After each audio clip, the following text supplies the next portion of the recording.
व्यक्तं जनं चराचरम्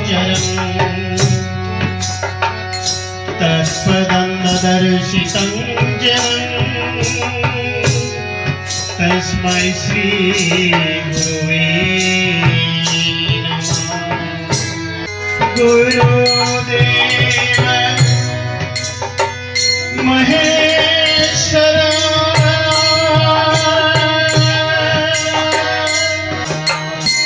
तस्मै श्री गुरुवे ओम साई राम। सभी साई भक्त को हमारे साई श्रद्धा सबरी चैनल की ओर से शत शत नमन।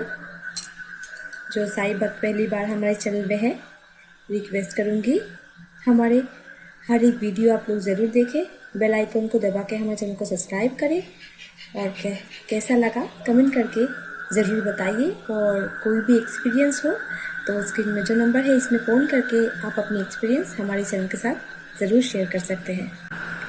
साई बाबा अपने प्रवचन में कहते हैं, मनुष्य को शिक्षा मैं ही देता हूँ क्योंकि मैं तो उनका गुरु हूँ। एक गुरु का कर्तव्य है शिष्य को अच्छा मार्ग पे लाना, अच्छी शिक्षा देना और अच्छे काम कराना। मनुष्य ऐसा होना चाहिए जिसका मन मलिन होना चाहिए, जिसमें ईश्वर की भाव भक्ति हो। अपने मन को स्थिर करके एक सच्चा मनुष्य ही गुरु के मार्गदर्शन कर सकता है। मालिक ऊपर बैठ के सब कुछ देख रहा है, कौन क्या कर रहा है क्या नहीं, सब कुछ अपने अपने खाते पे ज़रूर जमा हो रही है। तो इसीलिए अपने कर्म करते जाइए, फल की आशा कभी मत करिए।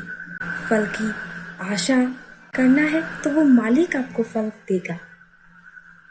मालिक पर विश्वास करिए और उनका नाम जप लीजिए। ये कोरोना महामारी में और एक मैसेज हमारे चैनल की ओर से बोलना चाहूँगी, सभी साई भक्त के घर में तो साई सच्चरित्र किताब होगा, या जिन साई भक्त के घर में नहीं है वो इंटरनेट पे जाके PDF डाउनलोड कर सकते हैं। जो भी भाषा आपको कंफर्टेबल लगे किसी भी भाषा में आपको मिल जाएगी। साई सच्चरित्र किताब में जैसे बोला गया है, जिस तरह बोला गया है उसी तरह आप लोग इस किताब को पाठ करें। आपको साई सच्चरित्र जो किताब है वो एक हफ्ता में कंप्लीट करना होगा, या तो एक महीना, या तो रोज़ एक अध्याय पढ़ सकते हैं आप लोग। देखिएगा आपको अच्छे फल ज़रूर मिलेगा। आप लोगों को जैसा टाइम सूटेबल हो, आप लोगों के जो टाइम आप लोगों को मिलता है उसी टाइम आप लोग ये किताब ज़रूर पढ़ें। ऐसा कोई टाइम पाबंदी नहीं है कि इस टाइम पढ़ सकते हैं उस टाइम नहीं, ऐसा कुछ नहीं है। कोई भी टाइम आप ये ज़रूर पढ़ें, पर जब पढ़ें एकदम ध्यान से मन लगा के, अपने मन को स्थिर करके साईं बाबा का शरण करके पढ़ें। क्या क्या लाइन उन्होंने इस किताब में बोले हैं वो लाइन का ज़रूर अनुसरण करें। मन से दिमाग को स्थिर रख के आराम से सुस्ती से ज़रूर पढ़िएगा। जब आप लोग ये अध्याय कोई भी अध्याय पाठ कर रहे होंगे, कुछ ना कुछ सवाल आपके मन में पैदा होती रहेगी। बाबा को शरण करके उनको दिल से पुकारिए। इस प्रश्न का किसी न किसी तरह आपको उत्तर ज़रूर मिल जाएगा। पर जब भी पढ़िएगा ध्यान से बाबा ने क्या बोला है उसको ज़रूर महसूस कीजिएगा और दिल से शांत से बैठ के आराम से पाठ करिएगा। देखिएगा इससे आपको बहुत कुछ चीज़ अच्छी होने लगेगी अच्छा महसूस होगा। और अंत में अनुरोध करती हूँ, मेंटली स्ट्रांग रहिए और साईं बाबा को दिल से पुकारिए। कोई भी प्रॉब्लम हो, साईं बाबा हमें ज़रूर उद्धार करेंगे। हमारे साईं भक्त, उन्होंने उनका एक्सपीरियंस हमारे इस चैनल के साथ शेयर किया है। रिक्वेस्ट करूँगी उनका एक्सपीरियंस ज़रूर सुने। कैसा लगा कमेंट करके ज़रूर हमारे चैनल को बताइएगा। ओम साईं राम। जय साई राम। मैं वीना आहूजा मालवीय नगर दिल्ली से अपने साथ साईं बाबा के हुए कुछ एक्सपीरियंसेस इस चैनल के थ्रू शेयर करना चाहती हूँ। और मैं बड़ी थैंकफुल हूँ इस चैनल के लिए, साईं श्रद्धा सबूरी चैनल के लिए, जिन्होंने मुझे मौका दिया कि मैं अपने एक्सपीरियंस शेयर कर सकूँ। तो एक्सपीरियंसेस तो बहुत बहुत सारे हुए हैं हमारे साथ, हर क्षण होते ही रहते हैं।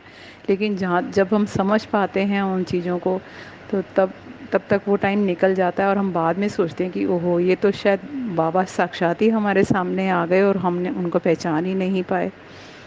तो हुआ ऐसा कि कई साल पहले वैसे हम रेगुलर शिरडी जाते रहते थे, साल में 2-3 बारी हम चले जाते थे, बाबा बुला लेते थे हमें। लेकिन एक बार हम जब गए तो 3-4 साल पहले की बात है कि बहुत बहुत ज़्यादा रश था वहाँ पे। और हमें दर्शन पासेस लेने के लिए गेट नंबर 1 पे पीआरओ ऑफिस के वहाँ जाना था।